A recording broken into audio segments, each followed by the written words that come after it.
నమస్తే టీఎన్టీ తెలుగు వరల్డ్కు స్వాగతం. మా లేటెస్ట్ వీడియోస్ నోటిఫికేషన్ కోసం సబ్స్క్రైబ్ చేసుకొని బెల్ ఐకాన్ని యాక్టివేట్ చేసుకోండి. కురుక్షేత్రం ముగిసిన తర్వాత ధృతరాష్ట్రుడు వైరాగ్యంతో చంచలమైన మనస్సుతో బాధపడుతుండగా ధర్మరాజు తపస్సు చేస్తే మనసు కుదుట పడుతుంది కాబట్టి అడవులకు వెళ్లి తపస్సు చేయండి పెద్దనాన్నగారు, మీరు అందులు కనుక మీరు ఒక్కరే అడవులలో తపస్సు చేయటం కష్టము కనుక నేను మీతో అడవులకు వస్తాను, మీ సేవ చేసుకుంటాను అని చెప్తాడు ధర్మరాజు.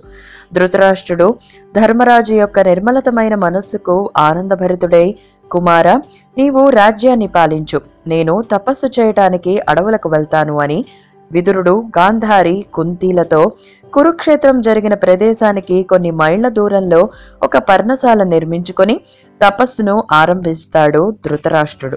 కొన్ని సంవత్సరాల తర్వాత ధర్మరాజు ద్రౌపదితో కలిసి ధృతరాష్ట్రుడి బాగోగులు తెలుసుకోవటానికి వస్తారు.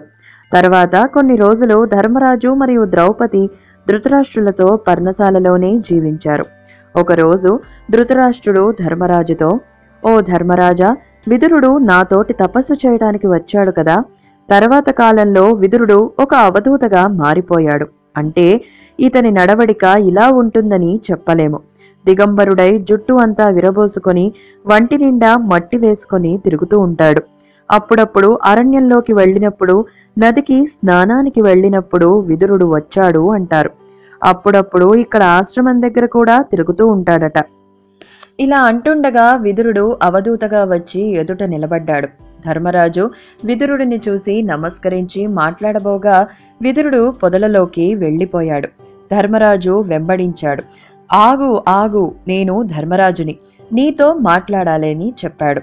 కాని విదురుడు ఆగకుండా వెళ్లిపోయాడు. చిట్ట చివరికి ఒక చెట్టు దగ్గర వెళ్లి నిలబడ్డాడు. ధర్మరాజు దగ్గరకు వెళ్లాడు.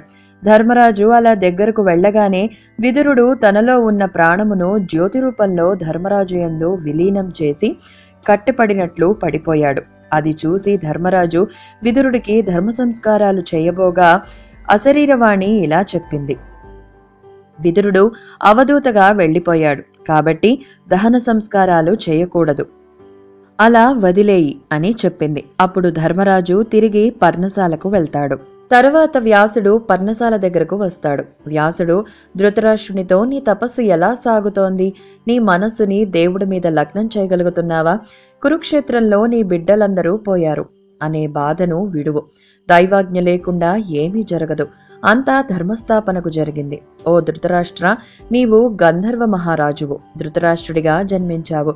పాండురాజు మరత్తుల అంశ, విదురుడు యమధర్మరాజు అంశ. ద్వాపర యుగానిష్ట పురుషుడే శకునిగా వచ్చాడు.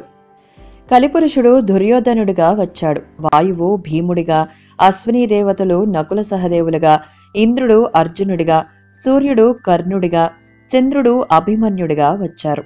ఇలా అందరూ అంశాలుగా వచ్చి రాక్షస అంశ ఉన్నవాళ్లు దుర్యోధనుడిని చేరితే ధర్మ సంస్థాపనకు జరిగిన కురుక్షేత్ర సంగ్రామంలో అధర్మపక్షం అంతా పడిపోయింది.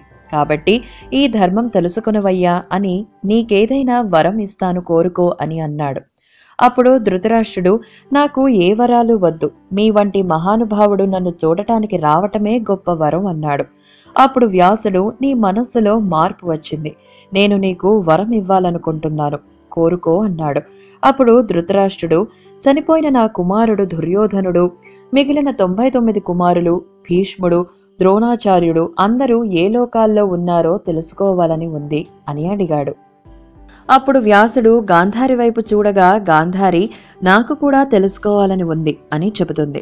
కుంతీ వైపు చూడగా కుంతీదేవి, మా బావ కోరుకున్న కోరిక తీర్చండి అని చెప్పింది. అప్పుడు వ్యాసుడు, ఎవరెవరు చనిపోయిన వారిని కలవాలనుకుంటున్నారో వారు రేపు ఉదయం గంగాదేవి ఒడ్డుకు రండి, నేను స్నానం చేసి వారిని పిలుస్తాను, వారు వస్తారు, మీరు వారిని చూడవచ్చు, ఒకరోజు వారితో గడపవచ్చు అని చెప్తాడు.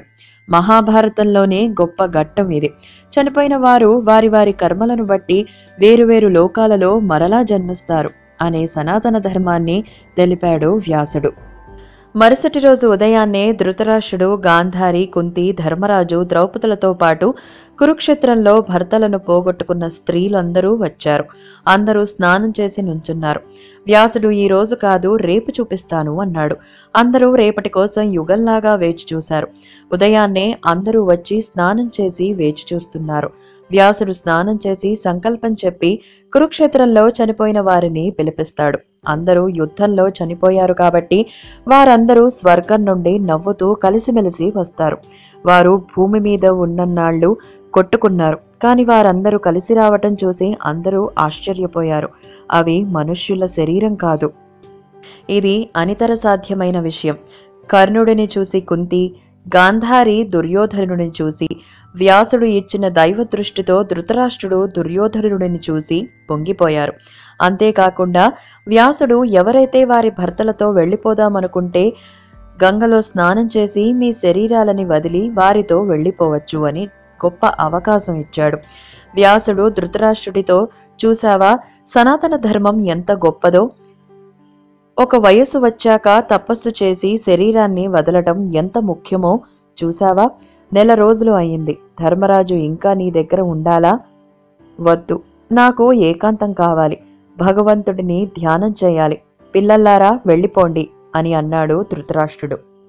వ్యాసుడు కూడా అంతర్ధానమవుతూ సనాతన ధర్మానికి సాక్షిగా నిలిచి మరియు వారికి ప్రియమైన వారు చనిపోయినప్పటికీ తిరిగి వారిని కలుసుకొని వారితో ఒక రోజు కలిసి ఉన్న ఈ గొప్ప సంఘటనని ప్రియ సంగమోత్సవ కథ అంటారు. ఈ కథని వ్యాసుడి మీద నమ్మకంతో, భక్తితో ఎవరైతే ఈ కథ వింటారో, చదువుతారో వారికి భయంకరమైన వ్యాధులు కలగకుండా పాపములు ఉపసంహరిస్తాయి.